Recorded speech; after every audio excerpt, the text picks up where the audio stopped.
Ինչ-որ ծանքեր կա։ Ջրի տարածքա։ Դա մի քիչ։ Ջրով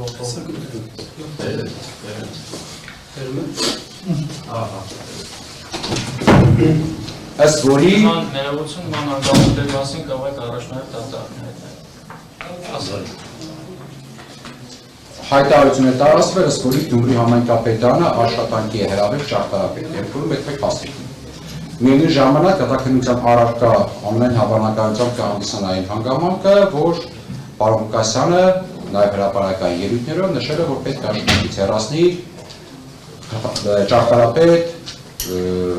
Հենրիկ Գասպարյանի։ Նշված հայտարարությունը եւ դրա հետ կապված տեղեկանքը էական նշանակություն ունի վերդիկտ կայացնելու համար, մասնավորապես առփաստական հանգամանքների, թե արդյոք իշխան որքանով է ողջամիտ մեղադրանքի պնդումները այն մասին, որ պարոն Ղուկասյանը կարող էր որևէ սֆերային գործարքի մեջ մտնել մի անձի հետ, ում ուներ այսպիսի հարաբերություն եւ պատրաստվում էր հեռացնել աշխատանքից։ Այդ դեպքում նաեւ փաստական պնդումների արժանավորության գնահատման համար ներկայացնում են տեղեկանքը եւ արտահայտված օրինակը,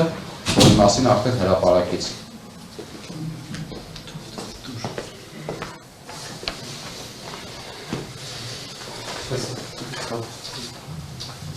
Սա նաև երկրորդ օրինակները դրամադրել։ Ինձ տվեք։ Այն մյուսի երկրորդ օրինակները կա։ Այն մյուսի չկա։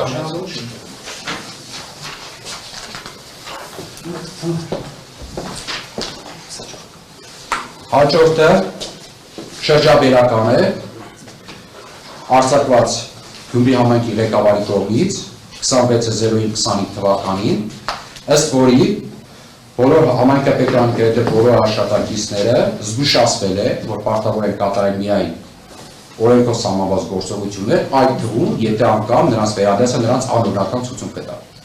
Այս առումով այս շրջաբերականը, որը անմիջապես համայնքի ղեկավարի կողմից արձակվել, ծանոթացել եւ ստորագրել նաեւ Հենրիկ Գասպարյանը։ Հետևաբար նախորդին նշված հանգամանքների հետ կապված այս շրջաբերականը նույնպես կարող է էական նշանակություն ունենալ, ներկայացնում շրջաբերականը եւ ծանոթացող անձանց տվյալները, ինչպես նաեւ ստորագրությունները։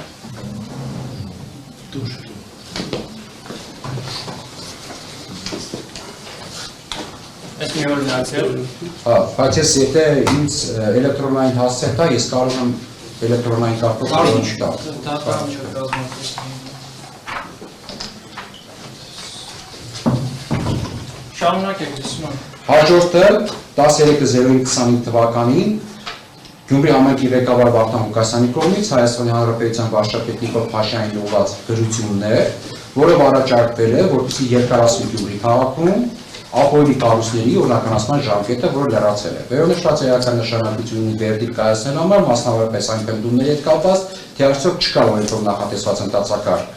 կամ չէր ակնկալում օրենքով նախատեսված ընդհանրակարգ ապօրինի կառույցները օրինականացնելու եւ արդյոք ողջամիտ էր, որ այս ակնկալի պարագայում կարող է անձը դիմել սֆերային կամ ոչ իրավաչափ գործողությունների։ Ներկայացնում եմ նաեւ վերության պատճառ։